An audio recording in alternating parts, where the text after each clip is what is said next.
guys, for today's video ay mag-install tayo ng 3G wall funnel. Ayan, 3G wall funnel. Ang code name pala niya is Athena. Athena yung pangalan niya. Marami kasing klaseng wall funnel, 3G wall funnel. Pero ito isa to sa napakaganda ang design. Bamboo fiber pala kung tawagin yan. Bamboo fiber yung material niya, then ito siya. Ito yung sa likod niya, guys. Ito naman yung sa harap niya. Yan, para lang siyang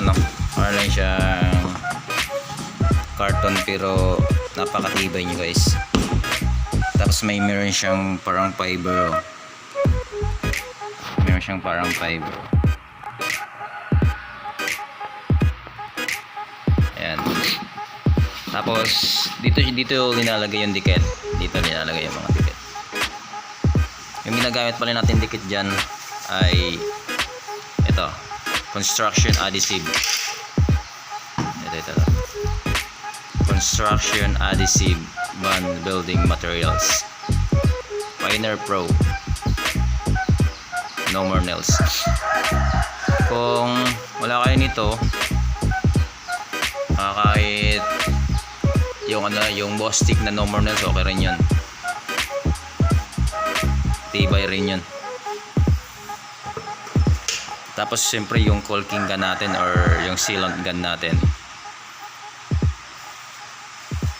Tapos ito yung stick natin para kung magsiro tayo, magsukat tayo, ito yung gagamitin natin. Sa accurate. Kasi 50 by 50 lang pala. 50 by 50 lang pala ang sukat nito, guys. 50 by 50 lang yan siya.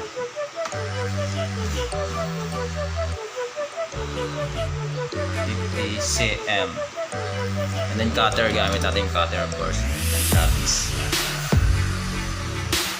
And sa pag-install naman dyan, guys, kailangan natin ng siyempre level. Meron kaming pang level, laser level. Ito yung ginagamit namin pang level. Yan.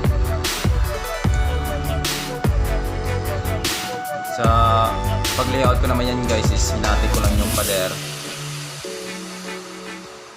Hinati ko na lang yung pader na paglalagyan natin, and then dyan ako nag-start sa ito. Ayan yung kanto. Yung laser natin, kompleto yan, diagonal siya kay horizontal. Kaya dito ako nag-start. Yan dito. Tapos dito naman. Tapos dito naman hanggang nag-square na siya. Dire-diretso na yan. Squalado na agad.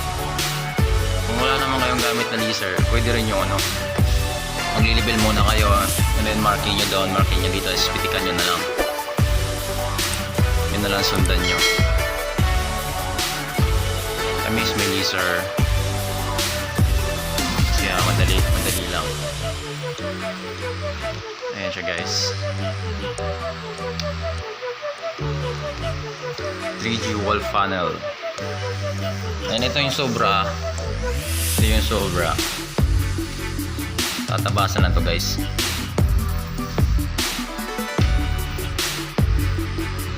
Ayan, easy to install lang yan, guys. 2 hours ka lang yan, natapos ko na. Tapos ko na ipangdikit. Dali lang siyang install.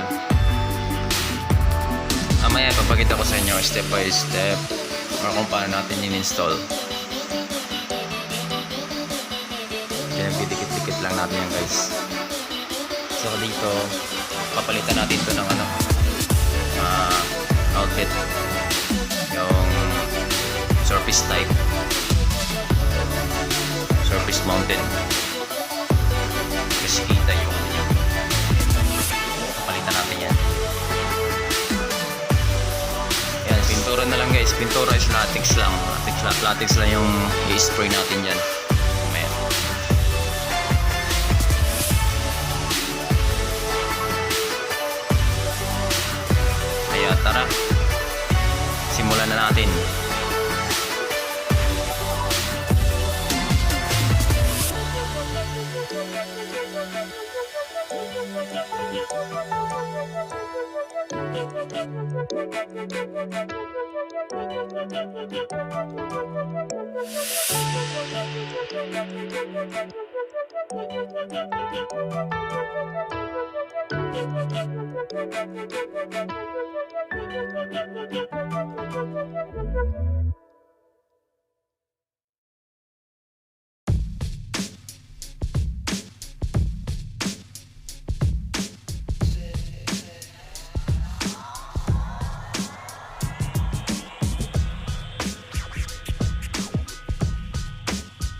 What we do here is go back.